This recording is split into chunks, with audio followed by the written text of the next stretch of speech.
Rituais, sacrifícios e segredos obscuros dos cartéis mexicanos.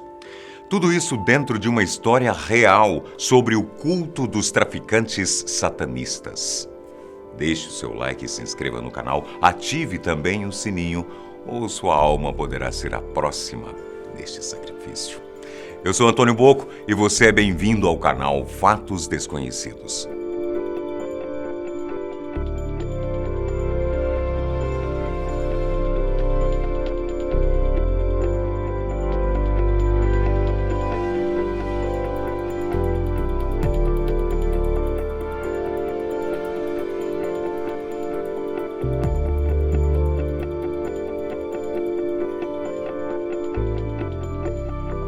Você pode associar a imagem de um cartel a qualquer coisa, por mais mirabolante que seja.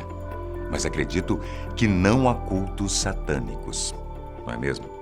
O fato é que, mesmo parecendo coisa de cinema, o México e o mundo testemunharam um sequestro macabro envolvendo o sacrifício humano no final dos anos 80. O líder do culto, o jovem ocultista Adolfo Constanzo, que também se dizia sensitivo e mais forte a cada sacrifício realizado. Segundo Constanzo, este poder tornava-o invisível a balas e capaz de evitar problemas com a polícia e o Estado. Foi isso que chamou a atenção de um cartel em busca de seus trabalhos, como conselheiro vidente e vendedor de produtos farmacêuticos. Todo esse poder o fez matar alguns membros do cartel, do qual acabou assumindo a liderança. Adolfo de Jesus Constanzo era filho da imigrante cubana Délia Aurora González del Valle e nasceu em 1º de novembro de 1962, em Miami. Seu pai morreu quando ele ainda era criança. Na adolescência, passava muito tempo acompanhando seu padrinho, um padre haitiano que foi o responsável por lhe ensinar os métodos que usaria mais tarde para conseguir poder. Métodos estes que incluíam feitiços, entre os quais um dos ingredientes mais importantes eram ossos de animais. A mãe de Constanzo também praticava santeria. O garoto, por si só, acabou descobrindo que ossos humanos tinham uma eficácia melhor em seus rituais. Para conseguir o poderoso ingrediente, ele começou a roubar túmulos nos cemitérios de Miami e manteve a prática ao mudar-se para o México. Em pouco tempo, ele mudou o método de obtenção de ossos para algo bem mais macabro. A mudança para o México aconteceu em 1983. E inicialmente seria para trabalhar como modelo, mas não demorou muito para que começasse a trabalhar como vidente e liderasse cultos e rituais de magia negra.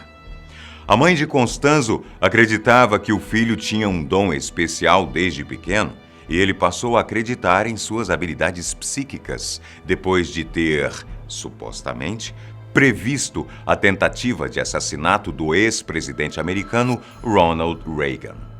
Conheceu pessoas influentes que também eram seus clientes, entre eles músicos, políticos e estrelas do cinema. Quando entrou para o nível mais alto do mundo do tráfico, Constanzo contava, inclusive, com policiais e agentes federais em sua equipe. Pelo menos 40 pessoas faziam parte do grupo e elas realmente acreditavam nos poderes e na capacidade de Constanzo em impedir que se envolvessem em qualquer problema com a lei.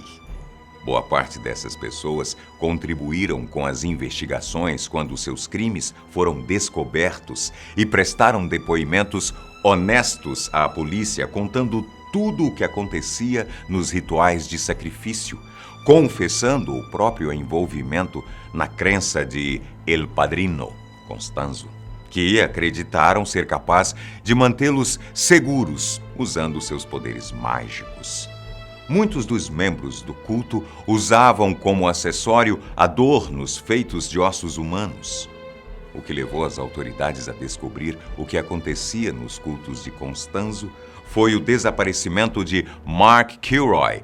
Mark era estudante de medicina na Universidade do Texas, em Austin. O jovem, de 21 anos, viajou para o México acompanhado de alguns amigos em março de 1989 para aproveitar as férias. Mas em uma das noites em que saíram para se divertir, ele foi abordado por homens disfarçados de policiais, quando estava saindo sozinho de uma boate em Matamoros. Para chegar a Matamoros, no México, os estudantes deixaram seus carros no território dos Estados Unidos e seguiram a pé pela ponte. Após poucos dias na praia, Kilroy se separou do grupo de amigos no meio de um tumulto no dia 14 de março de 1989. Depois disso, nenhum dos amigos o encontrou novamente. Na manhã seguinte, eles notificaram a polícia, com a desculpa de que ele estava sendo preso por consumir drogas em público. Os falsos policiais que o abordaram o colocaram em um caminhão e o levaram ao local dos cultos de Constanzo. Os homens estavam em busca de uma vítima supostamente inteligente para que pudessem fazer uso de seu cérebro num sacrifício.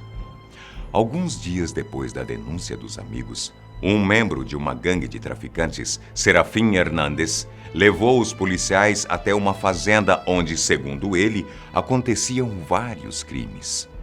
O local era o Rancho Santa Helena, onde eram realizados os rituais de Constanzo. De início, as autoridades não ligaram o desaparecimento de Mark ao tráfico de drogas, e só depois de ouvir funcionários do rancho foi que um deles falou sobre ter visto um jovem branco amarrado na carroceria de um caminhão. Só então foi que os policiais perguntaram a Serafim sobre o jovem e ele contou que havia sequestrado Kilroy e o matado. Explicou também que tudo foi feito em nome de sua religião. Serafim detalhou a forma como colocaram-no bêbado dentro do caminhão, como o torturaram e sodomizaram durante toda a noite, até que cortassem sua cabeça e cozinhassem seu cérebro. De acordo com o depoimento de Serafim, o ritual pertencia à religião Palomayombe, que inclui um sistema de crenças africanas. Esta religião chegou a Cuba através dos escravos que vieram da bacia do Congo e se baseia na adoração de espíritos e na crença em poderes especiais da terra e da natureza. Em nome desta religião, vários túmulos nos Estados Unidos já foram roubados. Foi Serafim, também, quem denunciou Constanzo e Aldrete, parceira de Constanzo. O líder do culto foi quem arrancou o topo do crânio de Mark com um golpe de facão, para depois arrancar seu cérebro. Arrancaram também o seu coração. 3 semanas após o sumiço de Mark Kilroy, foi que as autoridades chegaram ao terrível local onde ele e várias outras pessoas foram sacrificadas. Suspeitando de um depósito de drogas, a polícia então conseguiu um mandado de busca e apreensão para interromper a operação de contrabando, mas, por sorte, acabou descobrindo muito mais. Lá foram encontradas, além de 250 quilos de maconha, as ferramentas de morte e partes do corpo do jovem. Outros 14 corpos mutilados também foram descobertos. A notícia logo tornou-se manchete nos Estados Unidos e no mundo, e o pânico se espalhou pela região. As vítimas tiveram orelhas, dedos, olhos e até o coração arrancados. Uma delas tinha sido decapitada. De acordo com as investigações, as partes arrancadas dos corpos tinham sido utilizadas durante os rituais de magia negra. O cérebro de Mark foi encontrado dentro de um caldeirão em uma cabana da propriedade. Além disso, no local também estavam um facão, um martelo, vestígios de cabelo e sangue humano. El Padrino tinha muitas amantes, entre elas uma seguidora fiel, Sara Aldrete Villarreal. A jovem de 24 anos parecia ter uma vida dupla. Uma estudante de educação física no Texas, prestativa e educada durante o dia. Durante a noite, Era conhecida como La Madrina entre os membros do culto de Constanzo, para o qual recrutava novos membros e também realizava sacrifícios cometendo assassinatos. Aldrete foi julgada em 1990 sob a acusação de associação criminosa, sendo sentenciada a 6 anos de prisão. No decorrer deste período, foi novamente julgada pelos homicídios descobertos no rancho. Por estes crimes, recebeu a pena de 647 anos, mas a lei mexicana informou que a pena poderia ser reduzida a 50 anos, podendo cumprir os últimos 25 em regime aberto. Ela continua em um presídio do México atualmente. El Padrino e La Madrina teriam se inspirado no filme de 1987, Os Crentes. Estima-se que tenham feito pelo menos 60 vítimas. Algumas delas podem ter sido esfoladas vivas. Constanzo só foi encontrado semanas depois da descoberta do rancho e das 15 vítimas. Houve troca de tiros com a polícia durante 45 minutos no apartamento onde ele e seus comparsas se escondiam no México. Ao fim do tiroteio, ele estimulou seu seguidor Álvaro de León a se suicidar e, em seguida, fez o mesmo. Outros 4 membros da gangue que estavam no local foram presos e, com eles, mais outros 10 membros do culto.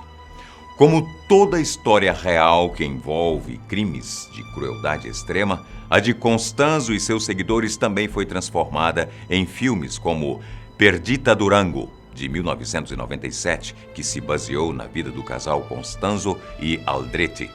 Nos Estados Unidos foi lançada uma outra versão com o filme Dance with the Devil. Até um filme de terror, Borderline, ou O Limite do Medo, de 2007, foi inspirado na história. Deixe os seus comentários aqui embaixo. Um grande abraço. Até o próximo vídeo.